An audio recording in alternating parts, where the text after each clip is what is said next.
ونفس بعدد كل معلوم لك.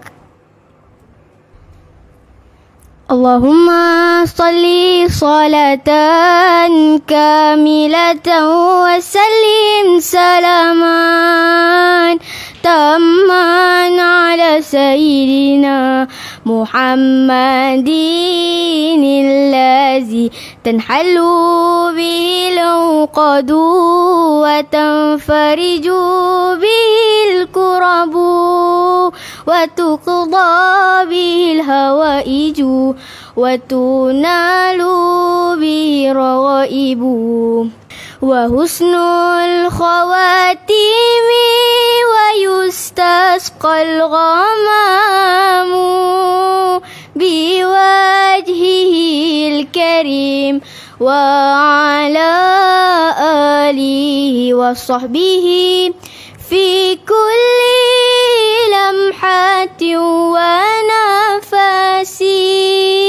ونفس بعدد كل معلوم لك. اللهم صل صلاة كاملة وسلم سلاما تاما على سيدنا محمد الذي تنحل به العقد وتنفرج به الكرب وتقضى به الهوائج وتنال به الرغائب وحسن الخواتيم ويستسقى الغمام بوجهه الكريم وعلى آله وصحبه في كل لمحة ونفس بعدد كل معلوم لك. اللهم صل صلاة كاملة وسلم سلاما تاما على سيدنا محمد الذي تنحل به العقد وتنفرج به الكرب وتقضى به الهوائج وتنال به الرغائب وحسن الخواتيم ويستسقى الغمام بوجهه الكريم وعلى آله وصحبه في كل لمحة ونفس بعدد كل معلوم لك. اللهم صل صلاة كاملة وسلم سلاما تاما على سيدنا محمد الذي تنحل به العقد وتنفرج به الكرب وتقضى به الهوائج وتنال به الرغائب وحسن الخواتيم ويستسقى الغمام بوجهه الكريم وعلى آله وصحبه في كل لمحة ونفس بعدد كل معلوم لك. اللهم صل صلاة كاملة وسلم سلاما تاما على سيدنا محمد الذي تنحل به العقد وتنفرج به الكرب وتقضى به الهوائج وتنال به الرغائب وحسن الخواتيم ويستسقى الغمام بوجهه الكريم وعلى آله وصحبه في كل لمحة ونفس بعدد كل معلوم لك. اللهم صل صلاة كاملة وسلم سلاما تاما على سيدنا محمد الذي تنحل به العقد وتنفرج به الكرب وتقضى به الهوائج وتنال به الرغائب وحسن الخواتيم ويستسقى الغمام بوجهه الكريم وعلى آله وصحبه في كل لمحة ونفس بعدد كل معلوم لك. اللهم صل صلاة كاملة وسلم سلاما تاما على سيدنا محمد الذي تنحل به العقد وتنفرج به الكرب وتقضى به الهوائج وتنال به الرغائب وحسن الخواتيم ويستسقى الغمام بوجهه الكريم وعلى آله وصحبه في كل لمحة ونفس بعدد كل معلوم لك. اللهم صل صلاة كاملة وسلم سلاما تاما على سيدنا محمد الذي تنحل به العقد وتنفرج به الكرب وتقضى به الهوائج وتنال به الرغائب وحسن الخواتيم ويستسقى الغمام بوجهه الكريم وعلى آله وصحبه في كل لمحة ونفس بعدد كل معلوم لك. اللهم صل صلاة كاملة وسلم سلاما تاما على سيدنا محمد الذي تنحل به العقد وتنفرج به الكرب وتقضى به الهوائج وتنال به الرغائب وحسن الخواتيم ويستسقى. السلام عليكم ورحمة الله.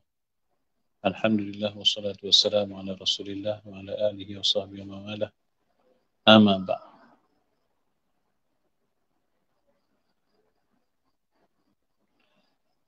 Alhamdulillah, syukur kepada Allah Subhanahu Wa Taala. Pagi ini kita dapat meneruskan pengajian walaupun dalam keadaan agak kekalutan.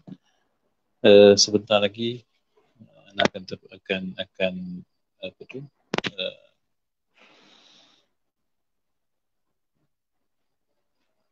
Akan ke tempat lain lah untuk mesyuarat yang agak irhaq. Tapi ala kulihan kita cuba selesai kuliah pagi ni dulu sebelum menjalankan tanggungjawab lain. Kerana kita ni dah perjanjiannya hari-hari Isnin sampai Jumaat. Bila dah hari-hari perjanjian ni, yang kita kena utamakan lah. Malam tadi, pada saat akhir program kuliah kita terpaksa dibatalkan atas tuntutan tugasan yang terlalu yang agak banyak, ini memerlukan kepada tumpuan. Jadi mohon sahabat-sahabat untuk doakan supaya masih ada kelapangan waktu untuk pengajian kita ni sekurang-kurangnya habis kitab kita ni, insyaAllah. Jadi pada mati Allah, jangan lupa tekan butang like, tekan butang share, dan juga jangan lupa apa? Tekanlah butang like, tekan butang share. Sebelum kita mulakan kuliah pada 7.5 minit pagi. Waalaikumsalam kepada Puan Fauzia Said, kepada Puan Sa'adia Hassan, kepada Tuan Nur Azami Rahmat. Kitab Rumi 197 katanya. Kitab Jawi 73. Waalaikumsalam juga kepada Puan Rahayu Wan Ismail, kepada Puan Suris, kepada Puan Zabidah Saidin, kepada Tuan Muhammad Fadlullah, Puan Zaitun Ahmad Yusof, Puan Serina Abdul Rahman, Puan Muda Mazaini, Cikgu Ibrahim, Puan Nurhiza, Osman, siapa lagi? Puan Fauzia Fazil, Puan Naimah Ibrahim, Puan Muhammad Sofian, Puan Habsah Abdullah, Puan Rosita Mansur dan Mentaka.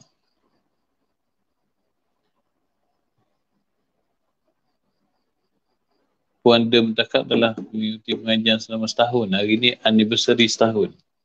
Dia ada tulis dalam nota Puan De Mentaka tu anniversary follower.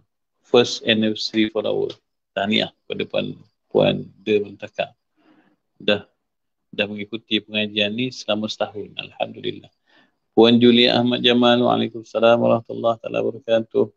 Puan Wan Nasaruddin, Puan Longlong, Puan Faridah Usman, Puan Ros, Tuan Muhammad Zubir Aizam, Dr. Juwita Razali, Waalaikumsalam warahmatullahi. Dan juga kepada Puan Nurini Haji Muhammad, Puan Wasimah Adnan, Puan Farina Kristina, Puan Faridah Hanam Kastamam, Puan Jamiah Muhammad, Tuan Abdul Rahman, Puan Sabariyah Yazid. Waalaikumsalam warahmatullahi. Hari ni viewer kita ni masih baru 34 hingga 35 orang. Banyak berkurangan ni. Kita ada setahun pula dah. Kita ada seminit lagi untuk memulakan kuliah. Moga-moga dipermudahkan urusan sahabat-sahabat untuk pengajian kita ni, insya-Allah.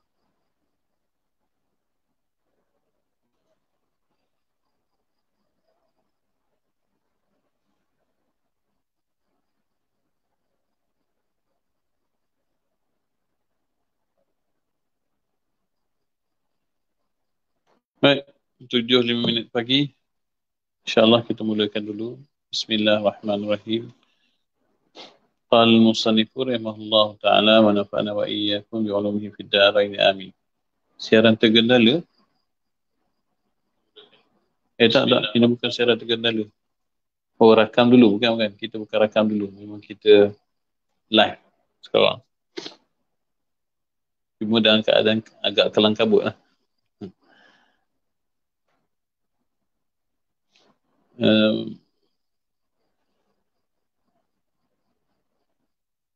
Okey, seterusnya.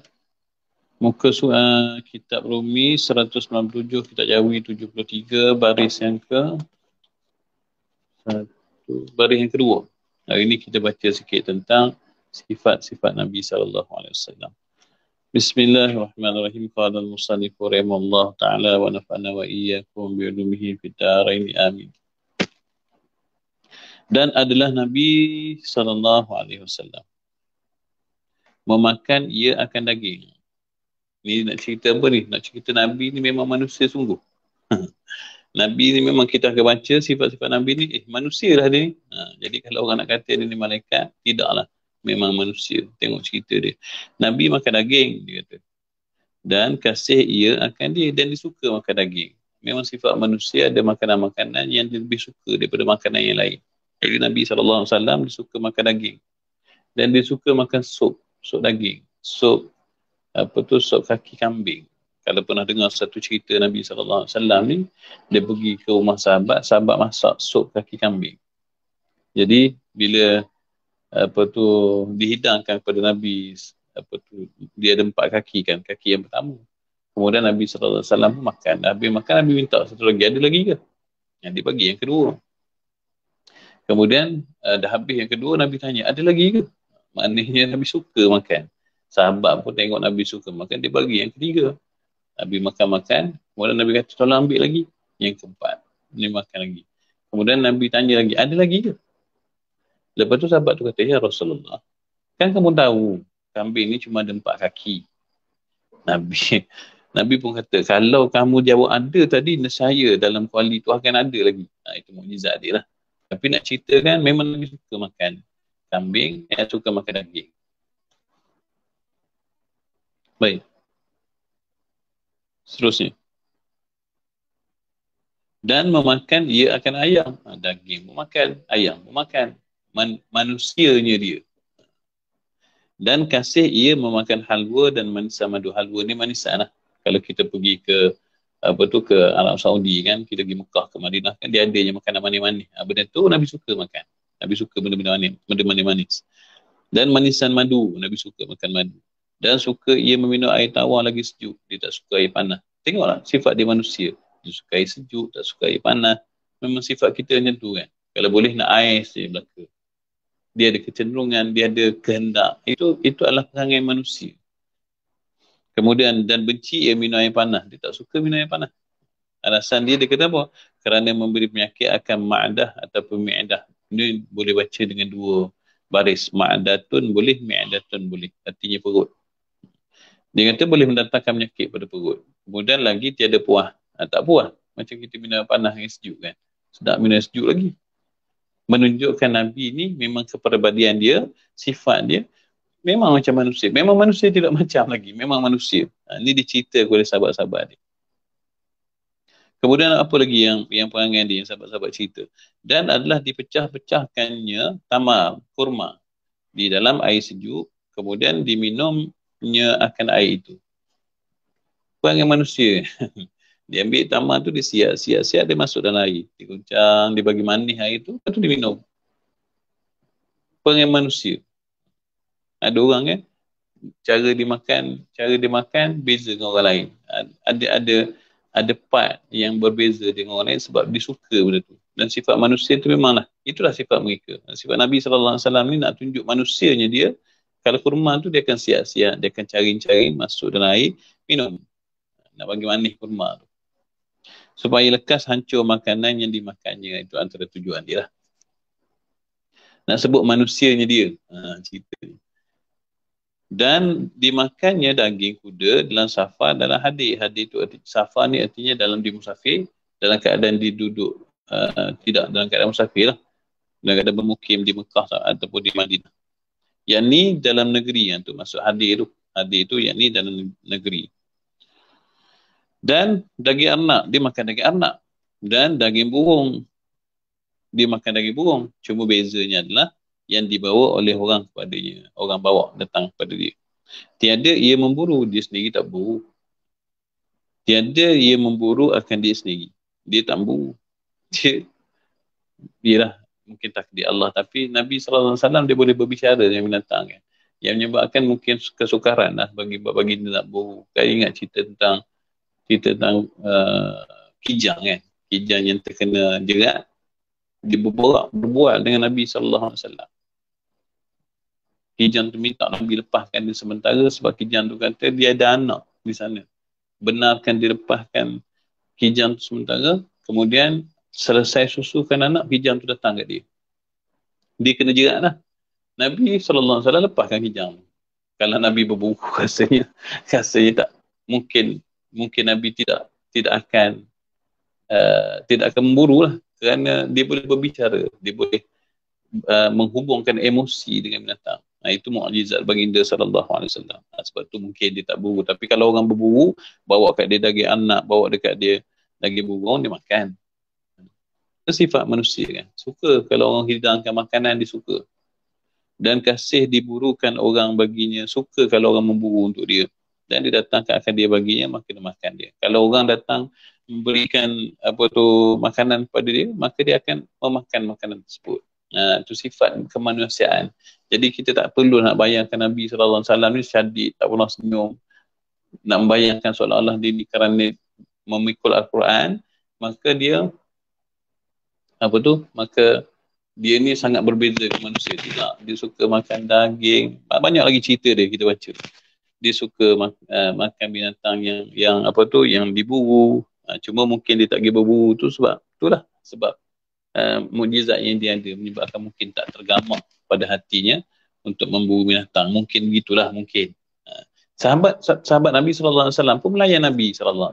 Macam biasa kalau kita pergi kuliah pun. Kalau nak pergi kuliah pun memang layanannya begitu. Orang akan bagi makan tu, bagi makan ni. Sehingga kita pun boleh tahan jugalah badan. Sampailah kita terpaksa cut off makanan. Kita layan orang-orang yang kita hormati begitu. Sahabat layan Nabi SAW pun begitu, menunjukkan bahawasanya Nabi ni manusia. Nabi ni manusia. Kemudian apa dia cerita dia? Dan adalah Nabi SAW apabila memakan ia akan daging, tiada ditundukkan kepadanya. Ini cara dia makan. Ada orang makan tunduk, dia makan macam tu. Dia tidak menundukkan kepala kepadanya, tetapi diangkat kepada mulutnya, diangkat tangan kepada mulutnya, kemudian digigit dengan gigi. Tengok dia cerita satu-satu. Sifat manusia kan, letak masuk mulut, gigit dengan gigi. Memang cerita manusia sungguh lah. Dan memakan ia akan roti dengan tamar. Kadang-kadang ambil roti letak tamar, kemudian letak tengah-tengah, makan. Dan memakan roti dengan cuka, kadang-kadang dengan cuka. Sehingga Nabi SAW bersabda apa? Dia kata sebaik-baik lauk itu cuka. Dia kata. Ni sebuah hadis Nabi SAW. Ceritanya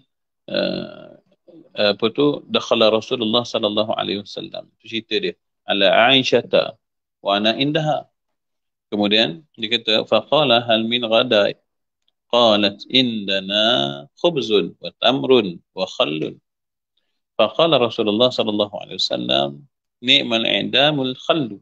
Allahumma barik fil khalli fa innahu kana idamal anbiya qabli wa lam yaftaqir baitun fihi khallun.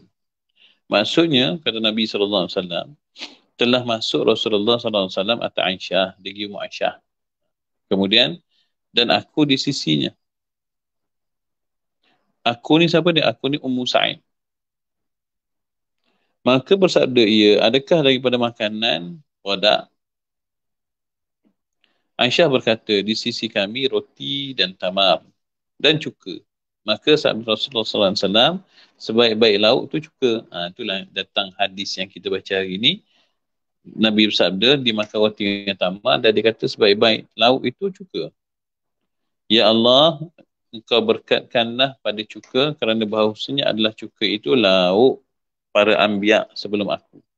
Bukan cuka hari ni lah, cuka hari ni cuka kimia, cuka yang diperam, cuka yang cuka yang diperam daripada perahan tamar. Sekarang ni kan ada cuka lah, jual cuka tamar, ada cuka yang daripada Arab lah. Cuka-cuka yang bukan cuka kimia, cuka makan yang kita beli datang dari kimia tu, cuka tu tidak memberi kebaikan. Nabi SAW doakan, dia kata tidak akan apa-apa satu rumah yang ada padanya cuka. Yang ni nak cari sebab apa Nabi sebut tak apa-apa rumah yang tidak ada padanya cuka, yang ada padanya cuka ni wallahu ta'ala alam. Tetapi satu keberkatan kalau kita simpan di rumah kita cuka, beli cuka vinegar tu kan, cuka kurma tu, lepas tu dia cuka apple, cuka-cuka tu beli simpan kat rumah, bukan simpan semata lah, simpan dah makan, gunakan dia. Nabi SAW doakan apa? Tak akan apa-apa rumah orang yang ada cuka.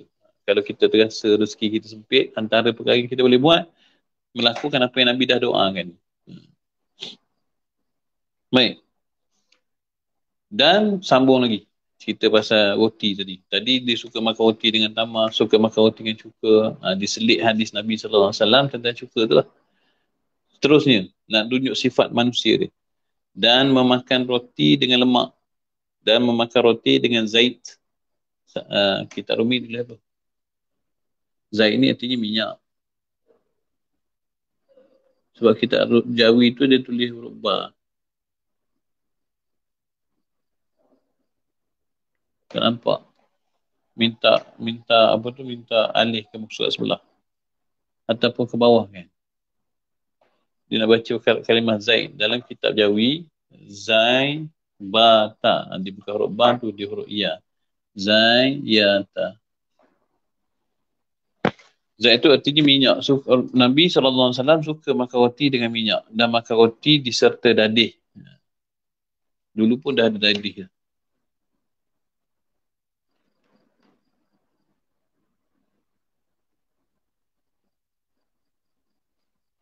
Mana dia? Zaid tu. Kita rumi. Betul lah Zaid. Dalam kitab Jawi, dalam kitab Rumi dia tulis Z-A-I-T. Cuma dalam kitab Jawi, dalam kitab Rumi betul dah Z-A-I-T, dalam kitab Jawi tu kena perbaiki sikit. Kena tambah titik. Dia Zaid, Bata. Kena baca Zabat. Salah. Zaid. Dia suka makan roti dengan dadih. Dan suka makan roti dengan syair. Makan roti dengan syair. Atau makan roti syair. Roti syair ni roti gandum. Gandum yang belum ditapis, belum diayak. Maknanya gandum tu kasar-kasar. Dia suka makan yang tu. Dengan tiada diayakkan sekam dia.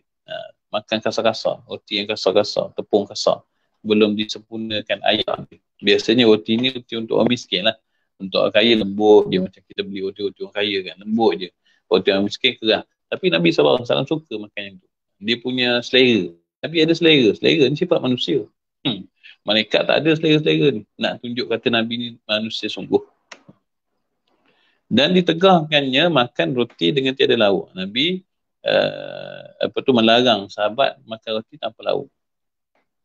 Tapi ia satu jua. Ia tu ia lauk. Tapi lauk tu satu je lah. Jangan pelbagai. Macam nak pergi ke Mesir beberapa tahun lepas. Kita upah seorang driver tempatan di Mesir tu. Dan kerana dia seronok dengan kumpulan kita ni, dia kata baik sangat orang Malaysia ni, dia bawa rumah dia makan.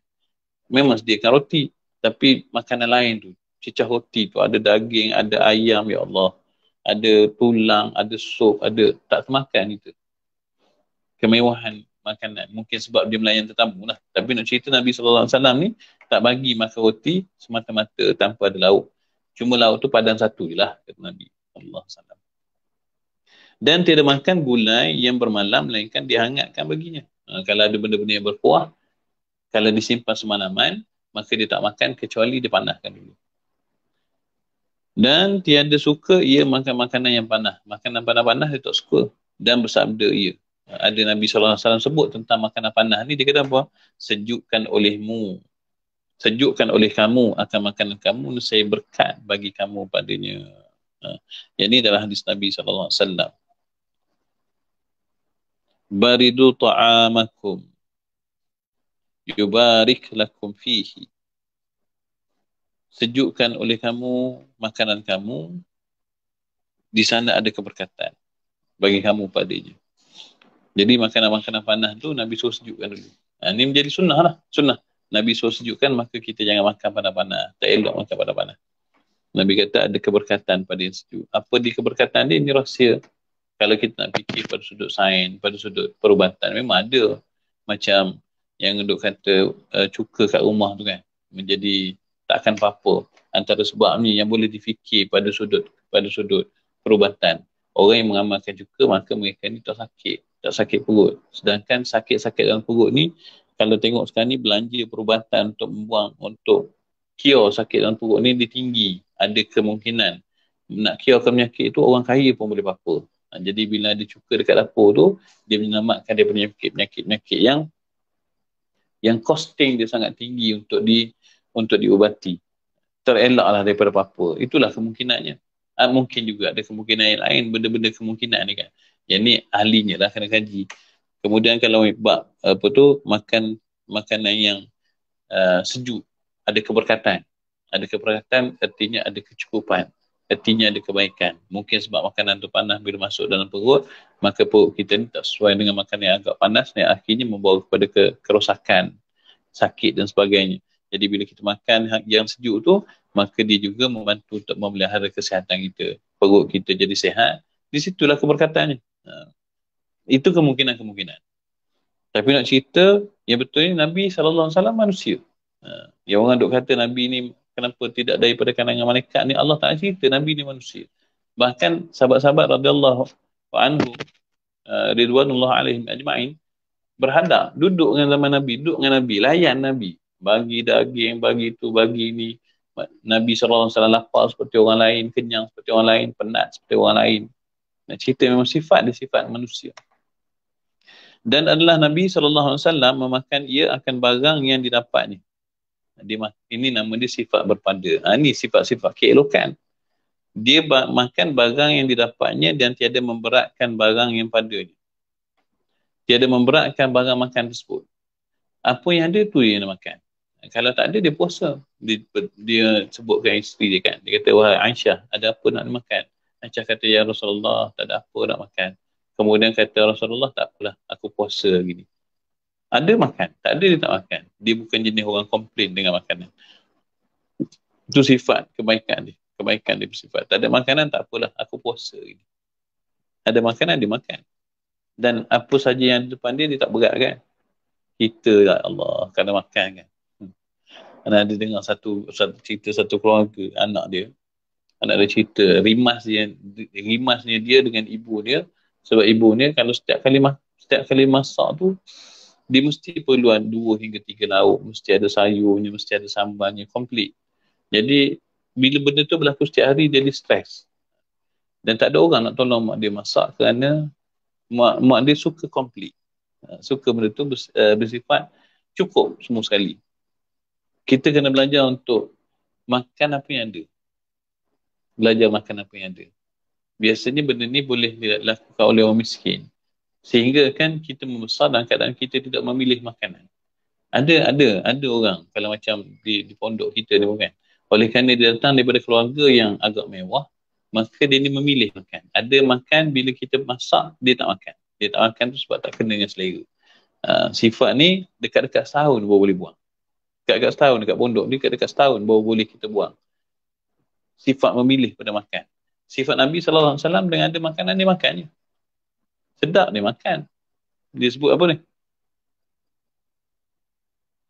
Dan apabila didatangkan makanan, tiada ditolak kan?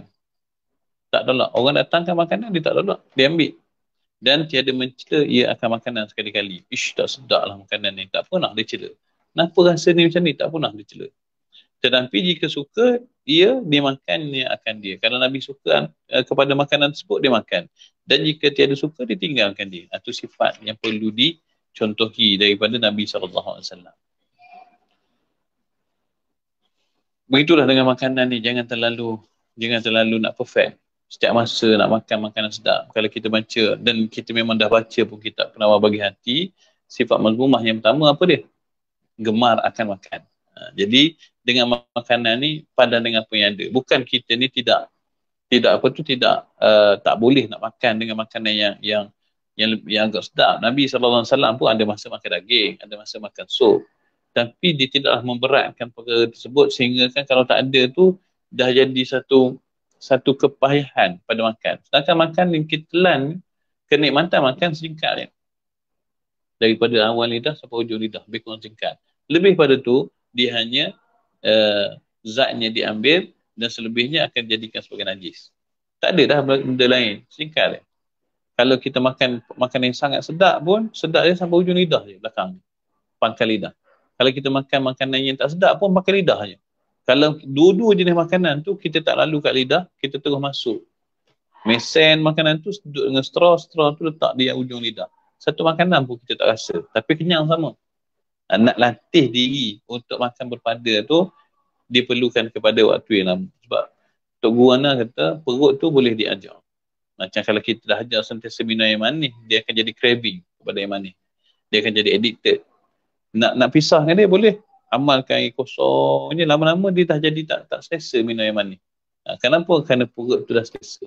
Perut boleh diajar. Jadi untuk makan makanan orang biasa tanpa kemewahan pun perlu diajar bagi sebahagian orang. Tidak semua. Tapi nak ceritakan, kita faham perkara tu. Nabi SAW pun tidak memilih makan. Kat sini, lebih kurang 7 orang tak makan sayur. Dia tanya kenapa tak makan sayur, memilih. Mak dekat rumah tak pernah beritahu keperluan. Kat sini, payah-payah sangat. Oleh kerana ramai tak makan sayur, kita buat jadual 2 hari seminggu makan sayur. Dia nak makan apa lagi? Kalau tak makan 2 hari ni terpaksa puasa.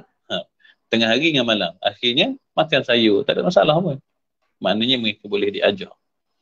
Dan Nabi SAW pada setengah ketika tiada mendapat ia akan makanan. Kadang-kadang ada makan, kadang-kadang tak ada. Bila tak ada makan, maka bermalam ia berlipat-lipat perutnya. Berlipat-lipat maksudnya, berlipat-lipat perutnya daripada lapar. Tunjuk Nabi susah. Manusia ada masa susah, ada masa senang. Ketika tak ada makanan pada waktu malam, maka dia tidur dalam keadaan lapar perut dia. Berlipat-lipat perut.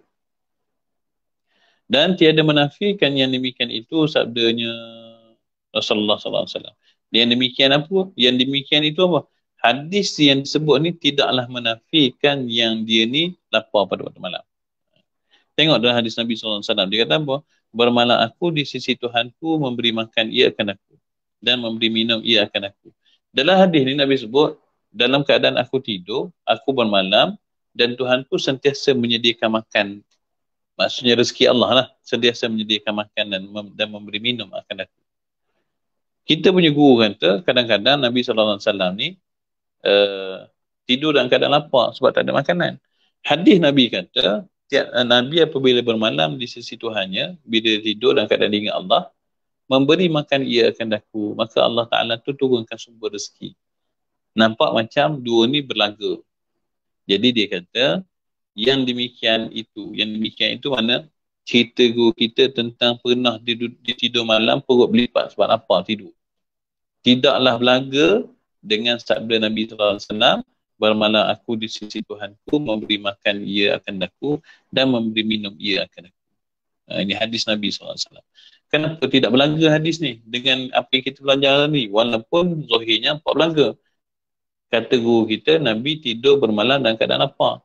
Kata Nabi SAW, Nabi tidur dalam keadaan disediakan rezeki oleh Allah. Kenapa tak berlaga? Kita baca. Kalau tidak, kita kata, kitab ni salah. Salah kitab ni. Tu hadis Nabi kata, tiap kali dia bermalam di sisi Tuhannya memberikan rezeki. Salah kitab ni. Lepas tu baca elok. Tengok apa yang dikata oleh guru kita. Kerana bahawasanya ada ia hasil baginya oleh yang demikian itu satu ketika. Hadis yang duk kata ada makan tu pada sebahagian ketika. Dan tiada hasil ia baginya, tiada hasil ia Nabi SAW baginya bagi makanan pada ketika yang lain.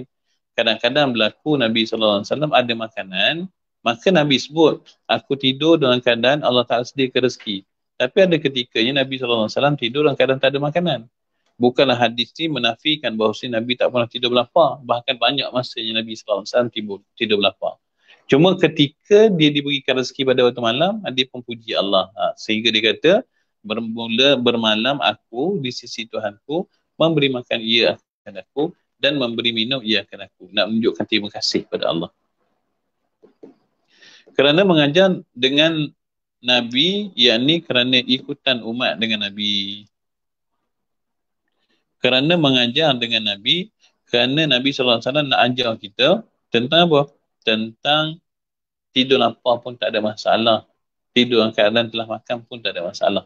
Janganlah setiap kali bila kita nak tidur tu, kita tak pernah berlapar. Nabi SAW pun pernah berlapar. Seterusnya. Cerita je ni, banyak cerita tentang Nabi nak tunjuk memang dia ni manusia. Ada lain masalah.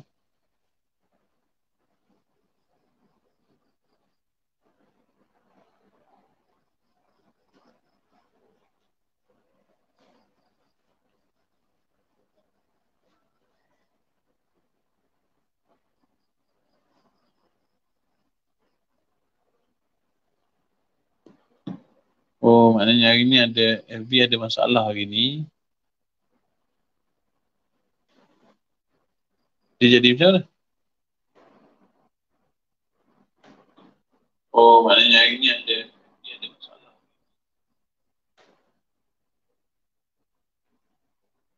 Kena tengok ulangan lah.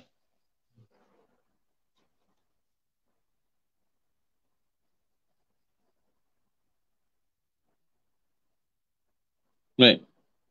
Tak apa, kita teruskan. Yang lain kena tengok ulangan. Patutlah kita punya viewer hari ni cuma 41. Biasanya 100 lebih.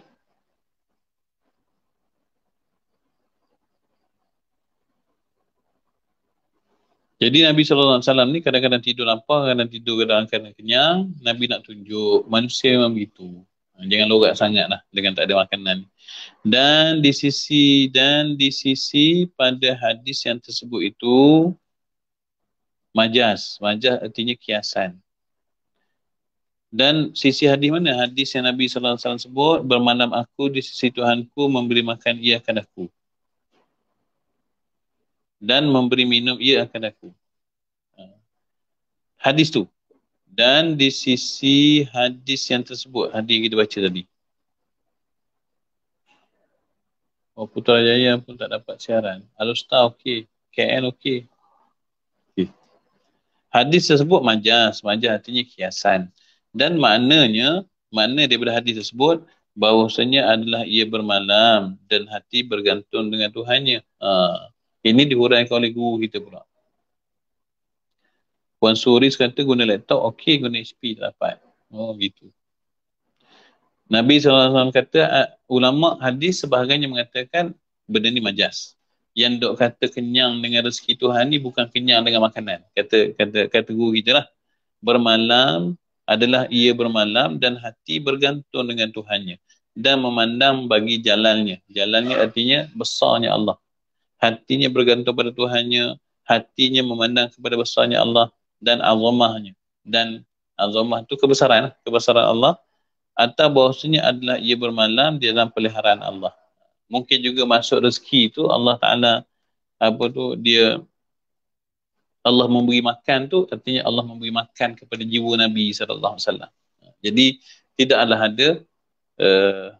ada i'tirad antara kata guru kita Nabi SAW tidur dalam keadaan lapar dan hadis Nabi kata Nabi ni Allah beri makan pada dia sebelum tidur. Jadi ulama kata mungkin dua sebab. Sebab pertama, hadis ni nak tunjuk pada ketika Nabi dapat makan. Pada ketika Nabi tak dapat makan, ada hadis lain pula. Itu satu benda. Satu perkara lagi, ada ulama yang mengatakan hadis ni adalah bermaksud kiasan saja. Jadi yang duk kata Allah beri makan tu, Allah beri makan pada jiwa. Itu hakikat maksud dia. Jadi menunjukkan tidak ada khilaf lah di antara pendapat guru kita ni dengan hadis Nabi SAW. Esok bila kita baca semula jangan pening. Dalam hadis kata Nabi dapat makan. Dalam kitab kata Nabi tidur dalam keadaan berlipat-lipat perut sebab lapar. Jadi kita faham perkara tersebut.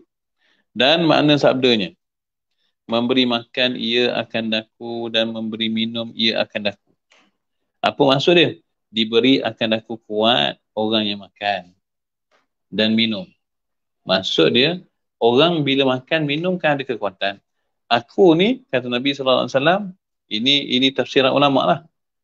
Walaupun aku tak dapat makan, tetapi aku ni masih diberi kekuatan seperti orang makan. Tadi lemah dia, lepas makan kan ada kekuatan. Jadi makan tu memberi kekuatan. Jadi Rasulullah SAW ni apabila maksud dia ni diberi makan, diberi akan aku kuat orang yang makan dan minum. Walaupun aku tak makan, tapi orang makan minum dapat kekuatan, aku pun dapat kekuatan tu. Ini setengah ulama mentafsirkan hadis tersebut. Atau memberi makan, ia akan aku, dan memberi minum, ia akan aku daripada makanan syurga dan minumannya. Ini cerita Nabi SAW dengan Tuhannya lah. Ataupun diberi makan tu, dengan maksud beri makan tu, diberi makan syurga, beri makanan, beri minuman syurga. Apa juga makna hadis ni? Jadi, kita tidak boleh memakai zahir sahaja.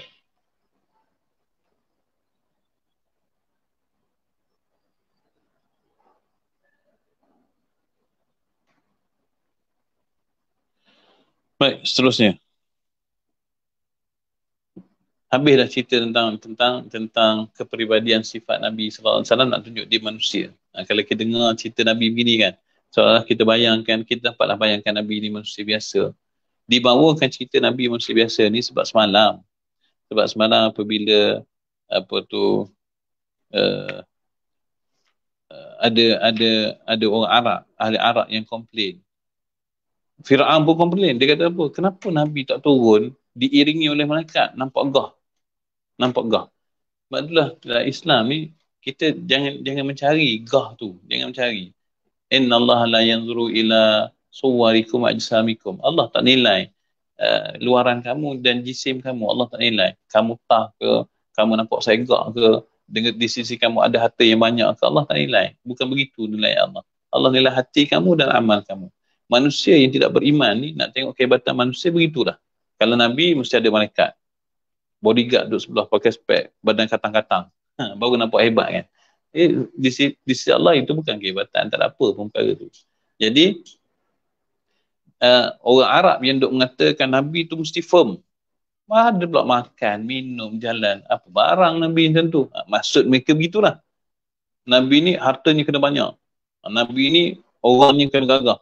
Nabi ni kena ada malaikat duduk kiri kanan dia sebagai pengiring kepada dia. Bila datang tu dengan aura dia.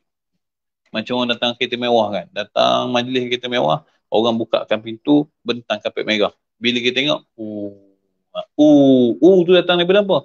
Teruja dengan kehebatan yang ada pada dia. Maka orang kafir ni mengharapkan kalau Nabi tu kena begitu. Dia yang kita kena faham adalah sebenarnya hakikat Nabi tidak begitu. Tak begitu. Dia adalah hamba Allah. Dia manusia biasa. Jadi Allah Ta'ala turunkan dalam bentuk tubuh manusia tu untuk memudahkan kita mengikuti dia. Turun dalam bentuk malaikat, mula bagi alasan esok. Dia malaikat, bolehlah buat macam tu. Kita ni manusia biasa, macam mana nak buat begitu? Maka dia datangkan cerita Nabi ni, macam manusia suka makan daging, suka begitu, suka begini, ada masa lemah, ada masa letih. Nah tu sifat Nabi seperti manusia. Jadi bila kita bayangkan tu, Nabi ni hanya manusia biasa. Qul ana basyarun mislukum. Katakanlah, aku ni basyarun mislukum. Berkulit, sama macam kamu. Manusia sama macam kamu. Bezanya, yuha ilayya. Bezanya, aku diberi wahyu. Aku manusia biasa, tapi aku diberi wahyu. Jadi taklah pelik sangat. Cuma kerana kemuliaan yang ada pada dia tu, maka dia dimuliakan oleh orang. Oleh sahabat-sahabat baginda ridwanullah alaihim ajma'in. Okay, habis. Cerita tentang Nabi SAW tu memang sifat manusia macam biasa. Barulah kita nak masuk kepada dalil wajib benar Rasul alaihi wassalam. Bukan baca Rasul tu. Kat sini tu dia apa? Okey, habis. Kita masuk kepada matan seterusnya. Sebelum ni kita cerita tentang Rasul ni bersifat manusia. Sekarang ni, sebelum ni kita bincang tentang 4 sifat yang wajib, 4 sifat yang mustahil, 1 sifat yang harus. Dah bincang lah. Sekarang ni nak bincang tentang dalil akal. Yang duk kata Rasul kena sifat siddiq, amanah, tabligh ni, logik ke? Logik ke? Sebab dia manusia. Logik ke sampai begitu sifat dia? Sidik semata-mata sidik. Amanah semata-mata amanah. Tidak ada pernah khianat. Sedangkan pada batang tubuh manusia tu, memang kita tak mampu nak kembali amanah setiap masa. Kadang-kadang akan berlakunya khianat. Amanah mata, jangan buat dosa. Jatuh juga dalam khianat. Ketika kita buat dosa, menunjukkan bahawasanya manusia tu kan ada lemah dia. Tiba-tiba nak kata Rasul ni wajib sidik, wajib amanah, wajib tabligh. Hai, masuk akal ke tak masuk akal? Jadi kita nak bincang, kita nak menerangkan sehingga kita sendiri akan kata, seperti mana kita kata, tak boleh tidak, Allah Ta'ala ni mesti berkuasa. Kita juga lepas belajar ni, kita akan kata, tak boleh tidak, seorang Rasul itu mesti sidik, mesti amanah, mesti tabligh. Kenapa kita akan kata begitu? Sebab dia membawakan dalil akal. Kalau Rasul tidak bersifat dengan sifat-sifat ni, maka ini akibat dia. Dan akibat tu tak masuk akal. Baik, kita baca. Bismillah.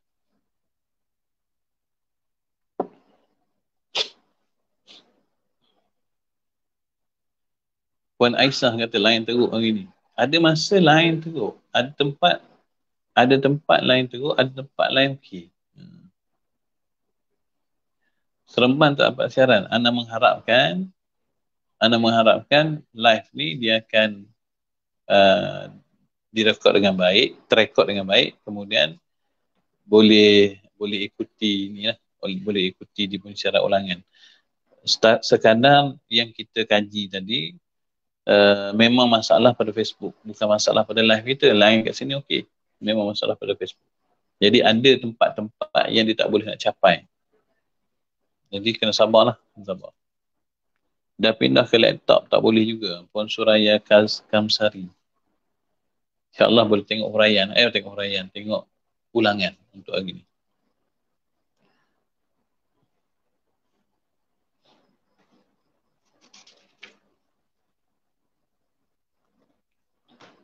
Dan wajib benar dan ada pun dalil siddiq. Segala Rasul itu seperti kata musannif. Dalil mana? Dalil siddiq ni dalil apa ni? Dalil akal. Seperti kata musannif rahimahullah ta'ala. Amma burhanu wujubi sidqihim alaihim assalatu wassalamu. Fali'annahum law lam yasdiqu la lazimal kadhibu fi khabarihi ta'ala. Litasdiqihi ta'ala. Lahum bil mu'jizatin nazilati manzilatan. Manzilata qawlihi ta'ala. Bukan manzilatan, manzilatan jadi mudhaf. Dia tidak ada tanwin. Manzilata qawlihi ta'ala. Sadaqa 'abdi fi kulli ma yuballighu 'anni.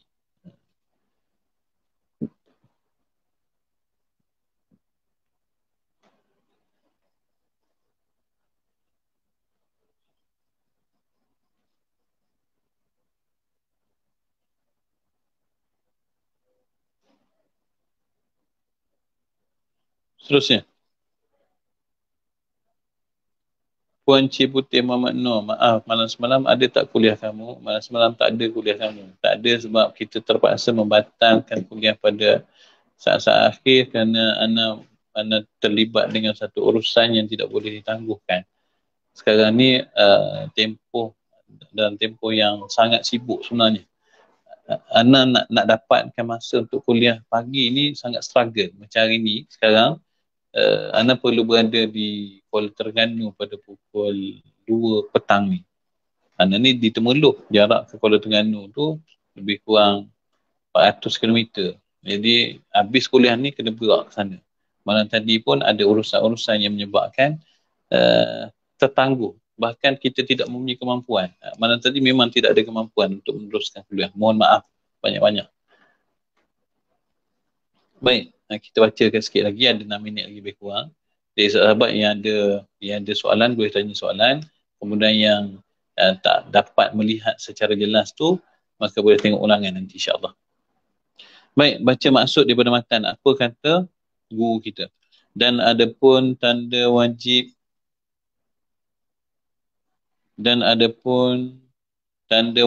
benar. Sidik, terjemahan sidik. Dan ada pun tanda wajib benar mereka itu alaihi wassalam. Mereka itu siapa? Rasul-Rasul. Dan ada pun tanda wajib benar. Wajib pada mana ni? Dan ada pun tanda wajib pada akal. Yang akal mesti kata dia ni benar. Dan kalau akal kita kata dia tak benar, artinya tak waras tu. Orang yang berakal, maka mereka ni mesti menerima secara logik Rasul itu bersifat dengan sifat benar. Kalaulah ada orang kata Rasul tu tak benar, artinya dia ni tak ada akal. Senang ke kita nak kata dia tak ada akal? Apa hujah dia? Apa hujah yang mengatakan kita orang waras mesti kata Rasul tu berakal? Kalau dia kata Rasul salah. Kita orang waras mesti kata Rasul tu benar. Kalau kita kata Rasul tu tak benar, itu tanda kita tak waras. Kita kena mendatangkan bukti nak tuduh orang tak waras ni. Ni dia nak buat bukti ni. Dan ada pun tanda wajib benar. Tanda wajib mana? Wajib pada akal. Benar mereka itu alaihi wassalatu wassalam, maka kerana bahawasanya mereka itu jikalau tiada benar, maka mereka jikalau tiada benar mereka itu, nescaya lazimlah dusta pada khabar Allah Ta'ala.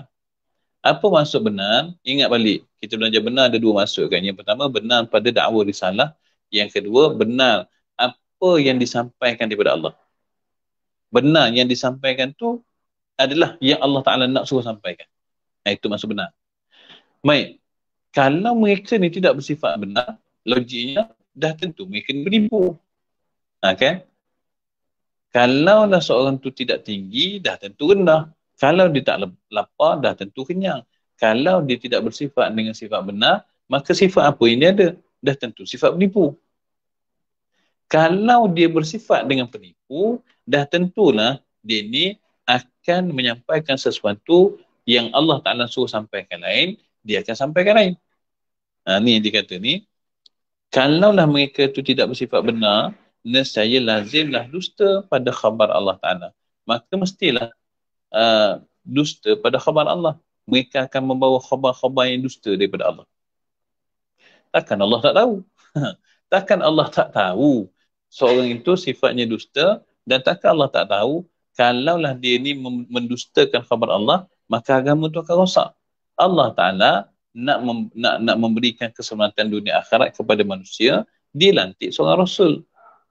Bila dia lantik seorang Rasul, takkan dia tahu Rasul tu tidak bersifat benar, lalu tidak benarnya dia tu akan mengakibatkan agama yang Allah Ta'ala nak sampaikan tu rosak. Mesti Allah dah tahu. Kalau kita sabitkan juga Rasul itu sifat penipu, maka dustalah pada khabar Allah Ta'ala, tak masuk akal. Kenapa? Karena Allah Ta'ala tidak bersifat dusta. Dan Allah Ta'ala memang nak memberikan kebenaran kepada hamba. Dia lantik seorang Rasul. Dia lantik seorang Rasul tu, dan tanda dia mengiktiraf Rasul tu apa? Tanda dia iktiraf Rasul tu adalah kerana membenarkan oleh Allah Ta'ala bagi mereka itu dengan mukjizat. Allah Ta'ala iktiraf mereka dengan ID. ID Rasul ni mukjizat. Sebab itulah Rasul, apabila dia dilantik jadi Rasul, orang akan tanya mana mukjizat. Kenapa orang akan tanya mana mukjizat? Sebab mukjizat ini ID dia. Kalau Rasul mesti ada mukjizat. Itu kalau orang ngaku ya Rasul, tanya mana mukjizat. Mesti ada mukjizat. Mukjizat tu tanda kebenaran daripada Allah. Tanda Allah iktiraf dia sebagai Rasul. Dia ni Rasul aku, tanda dia aku bagi mukjizat. Mukjizat ni dalam bentuk kuasa lah, lebih kurang dalam bentuk kekuasaan. Mukjizat ni kalau ditukar pada perkataan, dia akan bunyi apa? Dia akan bunyi sadaqa abdi fi kulli ma yuballighu anni. Mukjizat tu menempati pada tempat firman Allah Ta'ala. Maksudnya kalau ditukar mukjizat iktiraf Allah pada Rasul itu dalam bentuk perkataan, dia akan menepati bunyi macam ni. Telah benar hamba-Ku pada tiap-tiap barang yang menyampaikan ia daripada aku. Tapi Allah Ta'ala tak cakap ni. Tak ada. Cuma pengiktirafan dalam bentuk mukjizat tu, kalau ditukar pada ayat, maka ayat dia akan bunyi sadaqa abdi fi kulli ma yuballighu anni. Benarlah hamba aku tu pada tiap-tiap yang disampaikan daripada aku. Bila Allah dah iktiraf dia, Allah membenarkan dia, maka automatik dia wajib bersifat benar. Kalau dia tidak bersifat benar, Allah lantik dia, Allah lebih tahu dia benar ke tidak. Maka sebenarnya yang khianat bukan dia. Dia akan kembali kepada Tuhan. Tuhan sendiri yang khianat sebab dia pilih orang yang tidak benar. Jadi pada sudut akal, Rasul wajib bersifat benar. Kenapa? Kalau Rasul tu tidak bersifat benar, maka sudah tentu dia akan mendatangkan penipuan kepada agama Allah. Baik, kalau dia menipu tu takkan Tuhan tak tahu. Mesti Tuhan tahu. Kalau Tuhan tahu, kemudian Tuhan lantik juga, bukan dia tu penipu. Tuhanlah yang jadi penipu. Tak masuk akal lalu. Oleh kerana Allah Ta'ala tu tidak pernah berdusta, maka bila dia nak menyampaikan sesuatu, dia akan lantik orang yang tidak mempunyai sifat dusta. Bila angkat dia Rasul, dia akan menjaga seorang Rasul tu daripada bersifat dusta, kerana dia perlu untuk menyampaikan agama itu secara jelas kepada semua manusia.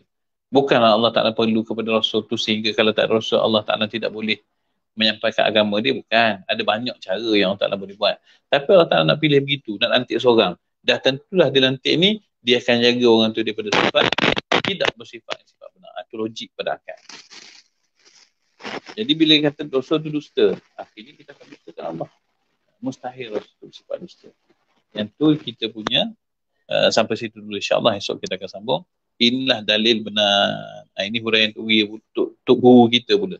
Sebelum ni tadi kita baca hanya terjemahan daripada matan Ibrahim, dan hari esok kita akan baca huraian guru kita terhadap matan Ibrahim tentang dalil wajib Allah itu bersifat-sifat benar. Esok tak ada hari Isnin. Esok alhamdulillah. Ustaz ada program di mana di Terengganu, kita pun tak tahu lagi. Kita tak tahu lagi sebab kita ni dibawa oleh orang. Mana orang bawa tukang, situlah kita pergi. Anda bukan tak tahu, tak sempat nak ambil tahu. Dia kata kita kena ada di sana, jadi kita pergilah. Itu pun orang bawa. Baik. Oleh kerana kita punya live ni agak bermasalah, maka soalan pun tak ada. Jadi kalau tak ada soalan, sampai sini lah pengajian kita.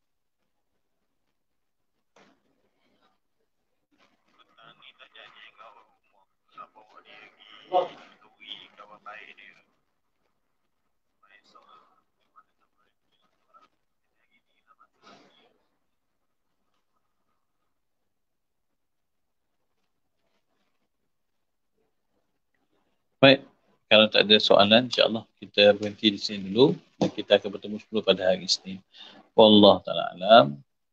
A'udzubillahi minasyaitonirrajim. Bismillahirrahmanirrahim. Alhamdulillahirabbil alamin wassalatu wassalamu ala asyrafil anbiya wal mursalin wa ala alihi washabbihi ajma'in. Ya Allah Tuhan kami, ampunilah dosa kami ya Allah. Ya Allah Tuhan kami, ampunilah dosa kami besar atau kecil, zahir atau tersembunyi ya Allah. Ya Allah Tuhan kami, perbaikilah hati kami ya Allah. Jauhkanlah kami daripada mazmumah. Hiasilah hati kami daripada mahmudah. Hiasilah hati kami dengan sifat-sifat mahmudah ya Allah. Ya Allah Tuhan kami, jadikanlah sisi hidup kami ibadah padamu. Jauhkanlah kami daripada melakukan maksiat padamu ya Allah. Ya Allah ya Tuhan kami, jadikanlah kehidupan ini sebagai kehambaan padamu. Janganlah kau jadikan kehidupan ini sebagai kehidupan yang menjauhkan diri padamu ya Allah. Ya Allah Tuhanku, Engkau lah yang memegang pintu. Engkau lah yang memegang pintu hidayah. Engkau lah yang memegang cahaya untuk kami. Satu-satunya cahaya yang boleh menyelamatkan kami di atas muka dunia ya Allah.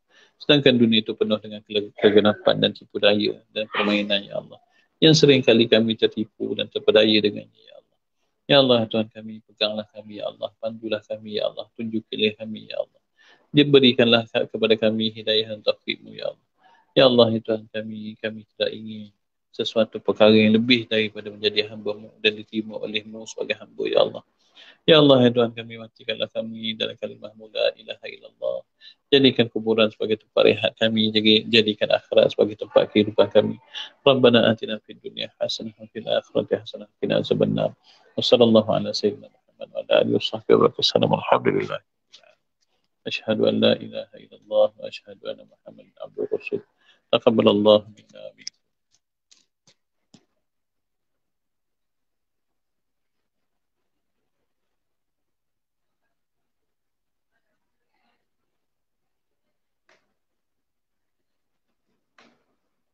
Assalamualaikum warahmatullahi wabarakatuh.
Bismillahirrahmanirrahim. Assalamualaikum warahmatullahi wabarakatuh. Selamat datang ke booth KRS Azmi Resources di tingkat bawah Maidin Mall Jengka. 50% daripada keuntungan ini akan diserahkan kepada Institut Nafis Surah Al-Bana untuk pengurusan dan juga pembinaan Institut Nafis Surah Al-Bana. Jemput datang di booth kami tingkat bawah Maidin Mall Jengka. Terima kasih atas sumbangan dan dorongan anda semua. All the best.